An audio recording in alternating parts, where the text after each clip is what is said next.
Welcome to Resa, Part 3.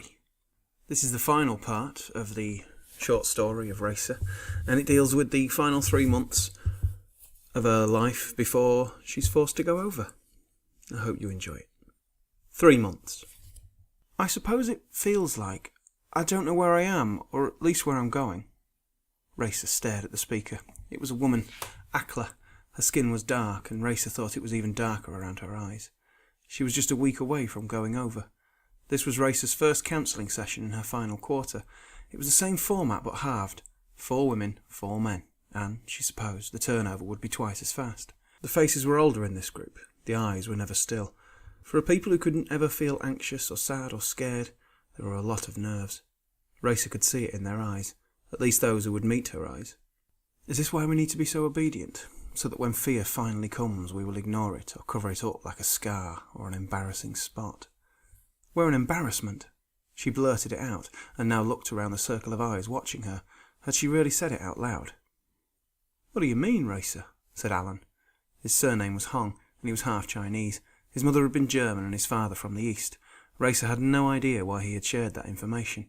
His voice was gentle, reassuring, but his face was young, so young.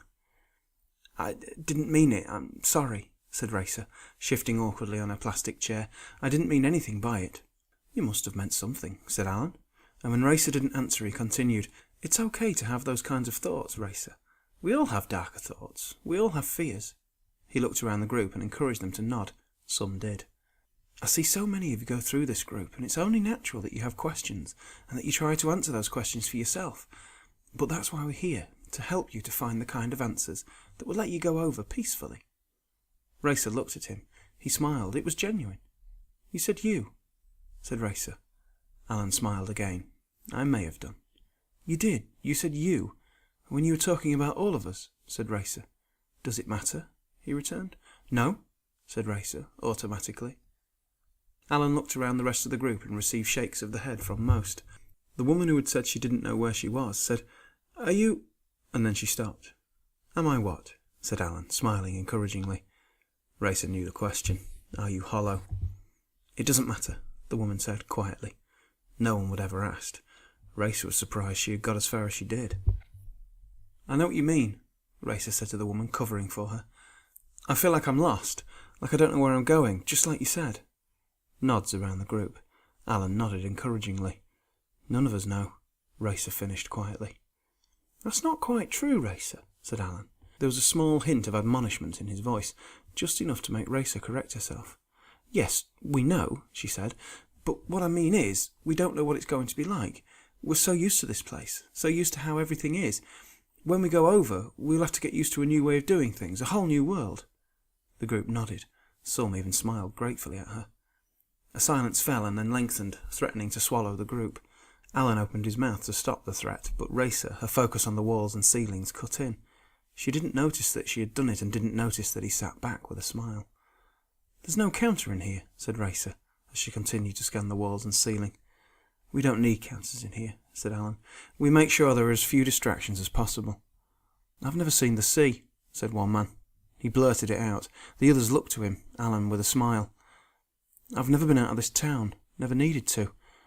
But when I go over, I leave the continent. Nods. I've never seen the sea and I'm going to cross it. Does that seem a bit weird? I'm nearly 55 years old and I've never seen the sea. I'm going to see it when I cross it. At least I assume I'll see it. He looked to Alan. Of course you will, Herman, said Alan reassuringly. Resa had noticed that he said pretty much everything reassuringly. If you want to, that is. Why wouldn't I want to? Said Herman. Sometimes, Alan started, people can find the trip a little disorientating and prefer to stay below deck. We definitely go over on a boat then, said another. Oh yes, said Alan, and with every comfort. We're here to support you through this, Paul, every step of the way. There it was again, we and you. He was hollow. Was this his job? Did he spend all day every day listening to final quarter groups? Resa couldn't imagine it. 6 groups a day, 8 in each group, 48 people a day waiting to go over, 240 a week, 10,000 hours every year. How did he cope? She felt she was going out of her mind just listening once a week, as much as she supposed she could go out of her mind. Hello? She said to her guest. Are you in there? Are you packing your bags? How soon do you get another host? The next 17th party? I suppose there must be hundreds of them every day. Thousands. Resa tried to imagine the numbers of unders and overs. She tried to picture them queuing for their guests, then passing into a vast building to live their 38 years. At the other end a conveyor belt, so huge it could hold 10 lorries side by side, filled with 5-4s at the end of their time. She couldn't. It was too much. Too many. The conveyor belt ran into nothingness. The people just a blur. A smear. Resa? It was Alan's gentle voice bringing her back to the group. Resa? She said. Herman wanted to know what you meant earlier when you said that you were an embarrassment. He nodded his encouragement to answer. Resa shifted uncomfortably. She knew what happened to recalcitrant people in these groups. Nothing. It's okay, said Alan. Lots of people have these thoughts, and a problem shared is a problem halved. Maybe Herman has had the same thought you've had. Resa stared around the group, noticing that the others really did want her to talk. I just think that once we've done our bit, she trailed off. Alan nodded for her to continue. That once we've done our bit, we're not much use, and we need to be moved out of the way. We're a problem, and we're old, and we remind people that they'll be here soon. It's better for everyone if we're not seen. A common thought, Resa, everyone, said Alan.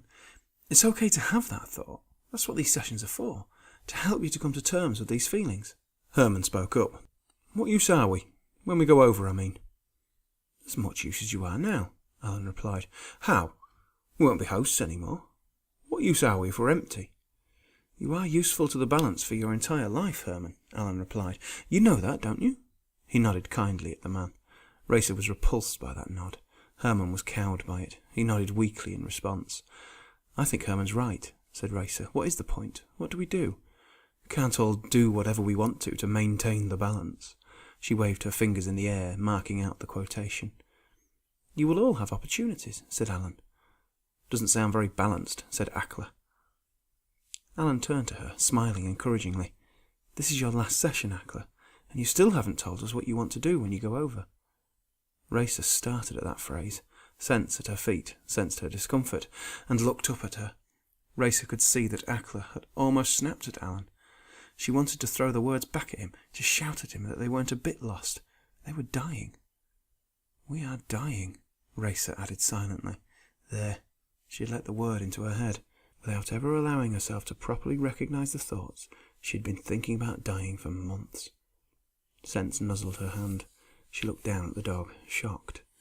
Looking back up, she could see that the rest of the group were watching her. Not just looking, watching, waiting to see if she would do anything. Are you okay? Said Akla, concern on her face. Yes, thank you, said Resa, her composure returning easily.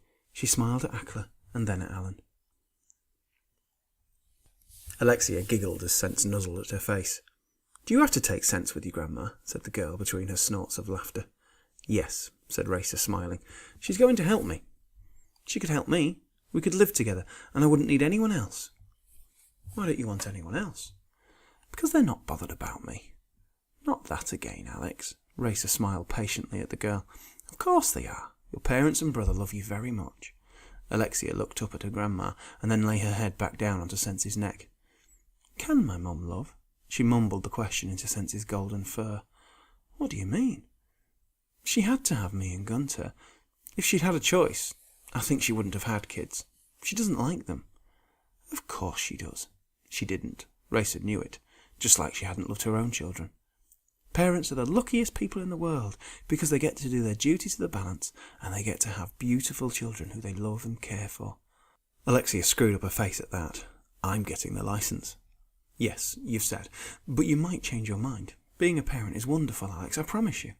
Alexia let out a dramatic sigh and rolled over so that she could stare at her bedroom ceiling while lying on Sense. You and Grandad don't talk anymore. She let the words float into the room, as if by setting them free her grandma would have to catch them. Resa smiled. Of course we do. She wondered if she had always lied so easily. Never having needed to before, she hadn't thought about it. Strange how it came so naturally. But then, unders had always been lied to. She had been told that she would fulfil her role and go over happy that she had maintained the balance. How could anyone be happy with someone who had 6 months more? No, they didn't speak. They had nothing to say. When did you last talk to him? This morning. What did you say? I can't remember. That's because you didn't say anything except to ask if he wanted juice. Actually, he got me juice this morning. We take it in turns. I could have flung it in his face, she thought to herself. Alexia looked at her closely, trying to see if she was lying. That was what it was like to be under, always questioning, always being fobbed off. Resa looked at her granddaughter and saw the 17-year-old. All the questions would be gone. What about the days you work? Who gets the juice then? Well, we both only have to work 3 days a week now. That's one of the perks of being 5'4". Alexia screwed up her face, a sure sign she didn't understand something. What's a perk? Something extra, a little bonus. What if you don't want to work all week when you're under 5'4"? What if you're 25 and you don't feel like it? Everyone works. Everyone feels like it. Everyone does something for the balance. We're all important. We're not just hosts. Now Resa felt like a leaflet. That's what they say in school. That's because it's true. Not all of the jobs can be as important. Of course they are. What about Mum's job? That's not as important. Of course it is. Your mum helps thousands of people. Millions, really. Without translators like your mum, we wouldn't be able to communicate with each other. Alexia adopted a monotone as she spoke. When the great joining was finally agreed, some countries wanted to keep their language. France and Belgium are the only French-speaking areas of the world left. Every other country adopted, Alexia stumbled slightly in her recitation, English as their official language so that the balance could be maintained more efficiently. She sighed as she finished. Resa smiled. That's right, and that's important. Because they didn't want to, and making compromises is how we maintain the balance. But it's not as important as the counters. That's what I want to be, a counter-engineer. They get to see everything. The counters are important, but without translators we wouldn't maintain our unity. Alexia screwed her face. Our togetherness, Resa corrected herself. And so we wouldn't need the counters, because the balance wouldn't be maintained. Alexia begrudgingly nodded her head. Resa smiled at her. What will you wear to my party? And it would be that easy, Resa said to the microphone, to knock the balance out of balance. Just one thing like that. So easy. Alone, in a small room, she sat at a small table with nothing but a camera and microphone for company. This was it, her 55th birthday and her last words. Everyone got one final session with a counsellor to say whatever they wanted to say. Resa had been prepared for it in her last couple of group sessions. The importance of these interviews was stressed to her. Without her opinions and the opinions of everyone else, how could the balance be best maintained for the benefit of all? The camera was for everyone's benefit, and they were alone to let them speak their mind. Resa couldn't help but think that this was the only time in their lives when they were allowed to speak the truth. But they listened, the hollow people, the ones who watched everything. Would it affect her crossing? Would she get a better placement on the island if she simply said how happy she was to have contributed? As she stared at the camera, she was tempted to do just that. Say the words, pass over, live her 10 to 15 years quietly. It would be that simple. Have you ever had thoughts of the balance not working before, Resa? The voice was male, calming, soothing. Resa looked about the room again, trying to find the speakers, but she couldn't see any. The broadcast was clear, and could have come from anywhere in the room. She wasn't frightened, couldn't be frightened, not really. But the disembodied voice made her wary. No, and I haven't got those thoughts now. She was scared. She could feel sweat gathering under her arms, her face turning red, her stomach a dull ache, like something was turning very slowly inside her. It made her want to run, to leave this room, go back to Garson and Alexia and Magritte and hide.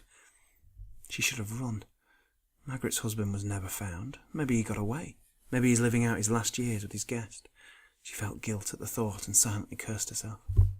Why should she feel guilty? They were going to take it away and leave her empty, hollow. Why should she share it? Some snotty 17-year-old would have her guess by this time tomorrow, maybe even today. It's mine. She almost snarled as she glanced at the camera, challenging it to accuse her of not valuing the balance. Why hadn't she run? Nothing. No response. This was the time when someone like Alan would tell her that it was okay to have those thoughts. But it wasn't. Too many had simply never come back. Do you think it works? Said the voice. Yes, of course. I'm here, aren't I? I've passed through, made my contribution. Never noticed anything that didn't work. You must have noticed in your last year that you had certain feelings, sensations that you perhaps hadn't had before. We know that you had some valid comments and questions in your counselling sessions. Your experiences could be beneficial for us all. I've been fine. I was glad to have helped. We know that. We want to know what might have given you cause for concern, or maybe there is something that you would like to do before you go over. Would you let me do it? Not now. It's too late. But others may get the chance. Deep down, we're all the same. We all want the same things. So, what? This is a survey? Do I give a score out of 10? Silence. Resa breathed deeply and let out a long sigh. I suppose if I had one thing, I'd see Alexia joined. She's my youngest granddaughter. She's only got 5 years to go. I see all of the questions in her, all the doubts, and I'd like to see it go away. I'd like to see her truly happy, like I know that she will be, like I've been. We want you to be happy, Resa. It's all we ever want. Resa looked sharply at the camera. You said you. You're different to me, to all the others, the 4.2. Silence. Resa nodded to herself. Of course, can't let anyone else do a thing like this. Can't let fears and dreams into the open. Can't let us know that we're all thinking it, even when we're in our 20s, wondering what we'll be when we hit 5'5". It's just easier to ignore when you've got plenty of years left. She looked down at her hands, the fingers spread on the table, pressing the surface, the tips white. But not when you've only got hours left. She looked around the empty room. It's all so fragile. Just one bit of it could bring everything down. The balance is a flexible thing. Elements can change to make sure it survives. The 4.2 are not the same. Each is an individual. Resa snorted at that. Then let this individual have 5 more years. She leant forward, her face almost touching the camera. I won't tell anyone, she whispered. You know we can't do that. I don't see why. What difference would it make to them? She raised her fingers to her temple and tapped lightly, tilting her head at the camera. But there was no one to shock. I remember lessons in school about water on the brain, and how difficult it is to achieve dream sleep. I remember thinking I would never be that old, this old. I sleep like a baby. I'll sleep for the whole 5 years if you want me to. She leaned forward again, her eyes pleading. I won't tell anyone. The balance must be maintained. You start at 17 and you finish at 55. You and your guests get to enjoy your prime. Is that good for me or good for it? The voice ignored the question. If you could put the way you are feeling into 5 words, what would they be? Resa stared, dumbfounded. Are you kidding? No, Resa. It's important that we know how you feel. Important for the balance. Resa sighed, but her obedience kicked in. Displaced, alone, deserter, coward, terminal. And if you were to give a rating out of 10 for the intensity of these feelings, how would you score each of them? I don't know, she said, shaking her head. Her eyes were hot. She needed to cry. Try, Resa. Your information will help make the balance better for everyone. I don't care about everyone. I don't care about anyone. I want to stay. She rubbed at her eyes, making them sting. 10. 10 for terminal. 10 for coward. 10 for alone. 10 for displaced. You forgot deserter. 10! And what do you mean by that word? Isn't it obvious? If it was, I wouldn't ask. We're all different. We all see things differently. So it's we now, is it? It always has been. I want to change the word to deserted, and I give it 10. Thank you, Resa. Is there anything you would like to say? Resa shook her head. No. The door to the room opened. A man in a brown coat waited. He held Sense's lead gently.